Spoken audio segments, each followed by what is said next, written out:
Praise the Lord. आप सभी को जय मसीह की।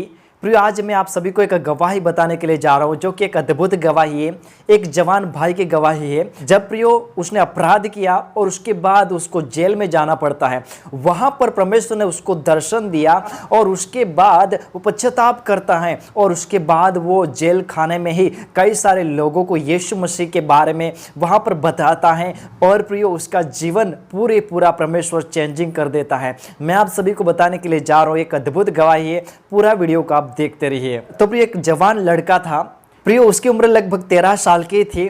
उसी समय से उसका जीवन पूरा बिगड़ जाता है। गलत कामों में वो लग जाता है, दुर्व्यवहार करता है, उसका व्यवहार अच्छा नहीं रहता है।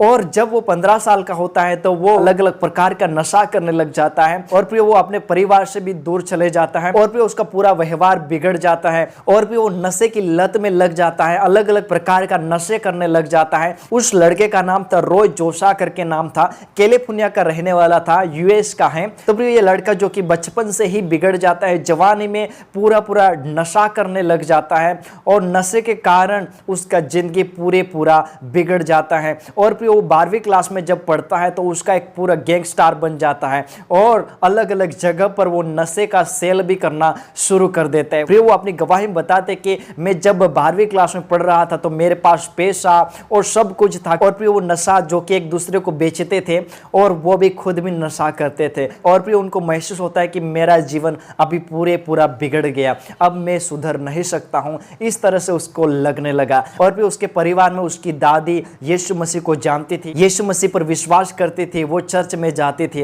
प्रियो। लेकिन उसका कहना ये लड़का नहीं मानता था और फिर उसको लगने लगा कि मेरा जीवन अब बिगड़ गया, मैं कुछ नहीं कर सकते, इस नशे से मुक्त नहीं हो सकता हूं, ऐसा उसको लगने लगा। फिर अंदर ही अंदर बेचैन होने लगा और फिर वो अपने मन में सोचने लगा कि इस नशे से मुझे कौन छुड़ाएगा, ऐसा वो सोचने लगा। और फिर उसके बाद उसने कई सारे जो कि गलत काम किए और नशा सेल करता था, नशा बेचता था। इसलिए उसको एक दिन क्या होता है कि पुलिस अरेस्ट कर लेती है और उसके बाद उसको जेल में जाना पड़ता है। और वहां पर क्या होता है कि परमेश्वर यीशु मसीह उसको दर्शन देता है और फिर उसको दर्शन में एक रोशनी दिखाई दी और उस लड़के ने कहा कि तुम क्या चाहते हो, इस तरह से उस लड़के ने प्रश्न किया। तो परमेश्वर ने कहा कि आप मेरे को चाहिए, इस तरह से परमेश्वर ने वहां पर उत्तर दिया।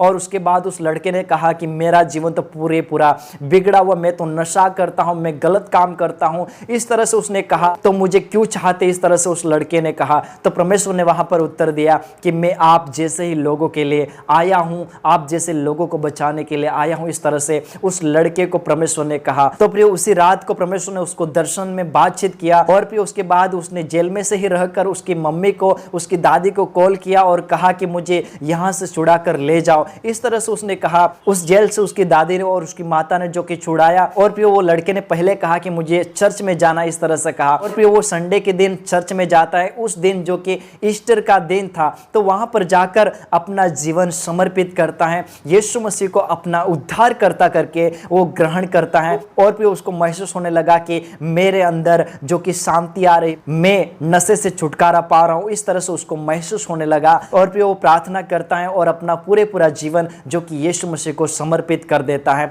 और फिर वो नशे से आजाद हो जाता है। लेकिन फिर उसके जीवन के अंदर एक समस्या थी, क्योंकि उसने गलत काम किया था, नशा बेचा था, इसलिए उस पर केस लगा था। तो उसको जेल खाने में फिर जाना पड़ता है प्रियो, और उसको जेल में समय बिताना पड़ता है। उस समय के दौरान वो प्रार्थना करता है और उसकी दादी ने जो कि पहले उसको एक बाइबल गिफ्ट किया था वो भी पढ़ता है और कई सारे लोगों को जेल खाने में ही यीशु मसीह के बारे में बताता है, सुसमाचार सुनाता है और वहां पर वो प्रार्थना करते हैं। और कई सारे लोग प्रियो वहां पर प्रार्थना करने के कारण उनके जीवनों को भी बदल जाते हैं प्रियो, क्योंकि जेल खाने में आप समझ सकते कुछ ना कुछ अपराध करके ही लोग आते हैं। तो प्रियो वहां पर भी वो सुसमाचार सुनाने लग जाता है और उसके बाद उसका जो समय पूरा होता है जेल खाने में रहने का, तो वहां से वो छूट कर आता है। और प्रियो जेल के आने के बाद जो उनके साथ नशा करते थे, उनके फ्रेंड थे, उनको भी यीशु मसीह के बारे में बताता है और उनका भी जीवन परिवर्तन होता है, वो भी नशे से मुक्त हो जाते हैं। परमेश्वर ऐसे ही जीवन परिवर्तन करता है, लोगों के जीवनों को चेंज कर देता है।